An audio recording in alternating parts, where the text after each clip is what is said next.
காமராஜ் தற்போது தென் தமிழகத்தில் உள்ள நாடார் அடுத்த முதல் தாழ்ந்த சாதியின் குடும்பத்தில் பிறந்தார். காமராஜர் சிறுவனாக இருந்தபோது தேங்காய் வியாபாரியான அவரது தந்தை இறந்துவிட்டார்.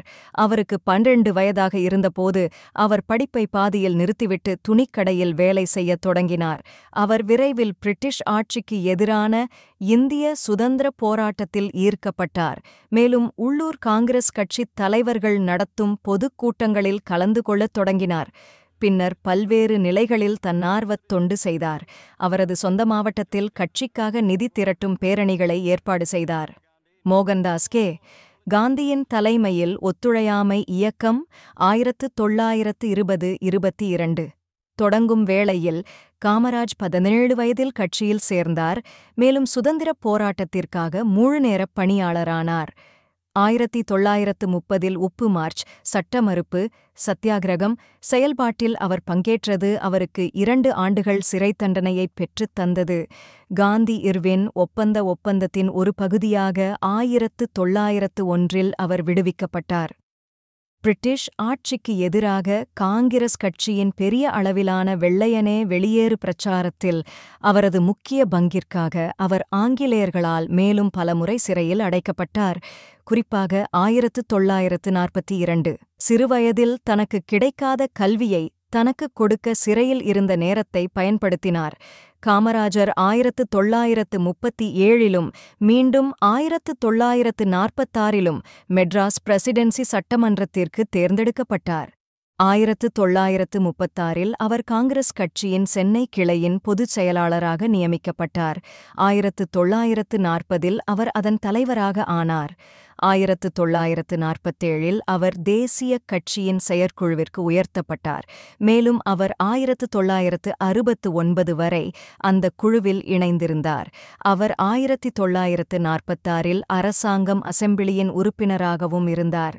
விரைவில் சுதந்திர இந்தியாவுக்கான அரசியலமைப்பை உருவாக்கினார். 1951 காமராஜ் முதல் மக்களவை இந்திய நாடாளுமன்றத்தின் கீழறைக்கான தேர்தலில் போட்டியிட்டு ஓரிடத்தில் வெற்றி பெற்றார். 1954 காமராஜ் சென்னை மாநிலத்தின் முதலமைச்சராக தேர்ந்தெடுக்கப்பட்டார். 1957 அவர் மாநில சட்டமன்றத்தில் ஒரு இடத்தை வென்றார்.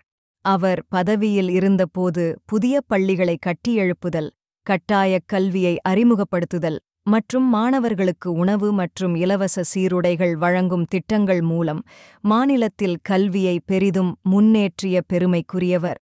ஏராளமான நீர்ப்பாசனத் திட்டங்களைச் செயல்படுத்தி நிலப்பிரப்புகளின் சுரண்டலில் இருந்து சிறு விவசாயிகளை பாதுகாக்கும் சட்டங்களை இயற்றியதன் மூலம் அவரது நிர்வாகம் மாநிலத்தின் பொருளாதாரத்தை மேம்படுத்தியது. 1963 ஆம் ஆண்டு அவர் தானாக முன்வந்து பதவியை விட்டு வெளியேறினார். அது காமராஜர் திட்டம் என அறியப்பட்டது. இது காங்கிரஸ் கட்சியை மீண்டும் கட்டியெழுப்புவதற்கான தங்கள் முயற்சிகளை அர்ப்பணிப்பதற்காக உயர்மட்ட தேசிய மற்றும் மாநில அதிகாரிகள் தானாக முன்வந்து ராஜினாமா செய்ய அழைப்பு விடுத்தது. சீனாவுடனான இந்தியாவின் பேரழிவுகரமான எல்லைப் போரைத் தொடர்ந்து அடிமட்ட அளவில் விரைவில் அவர் கட்சியின் தலைவராக நியமிக்கப்பட்டார். 1964 லால் பகதூர் சாஸ்திரி பிரதமர் பதவியிலும் 1966 இந்திரா காந்தி இருமுறையும் வருங்கால பிரதமர் மற்றும் காந்தி எதிர்ப்பாளர் மொரார்ஜி தேசாய் ஆகியோரை தோற்கடித்ததற்கு அவர் பெரிதும் காரணமாக இருந்தார். 1967 மாநில சட்டமன்றத் தேர்தலில் காமராஜர் தோற்கடிக்கப்பட்டார். விரைவில் அவர் தனது அதிகாரத்தை பலப்படுத்தியதால் காந்தியால் அவர் கட்சித் தலைமையிலிருந்து வெளியேற்றப்பட்டார். ஜனவரி 1969 அவர் மக்களவைக்கு இடைத்தேர்தலில் வெற்றி பெற்றார். மேலும் அந்த ஆண்டின் பிற்பகுதியில் அவர் காந்தியை அதிகாரத்திலிருந்து அகற்ற முயன்ற பழைய காவலர் தலைவர்களின் குழுவின் ஒரு பகுதியாக இருந்தார். இருப்பினும் கட்சி பிளவுபட்டது. காமராஜரையும் அவரது கூட்டாளிகளையும் விட்டுவிட்டு ஒரு சிறிய பிளவு குழுவை உருவாக்கியது. ஆயினும் கூட அவர் 1971 தனது இருக்கைக்கு மறுதேர்தலில் வெற்றி பெற்றார் மற்றும் அவர் இறக்கும் வரை அதை தக்க வைத்துக் கொண்டார்.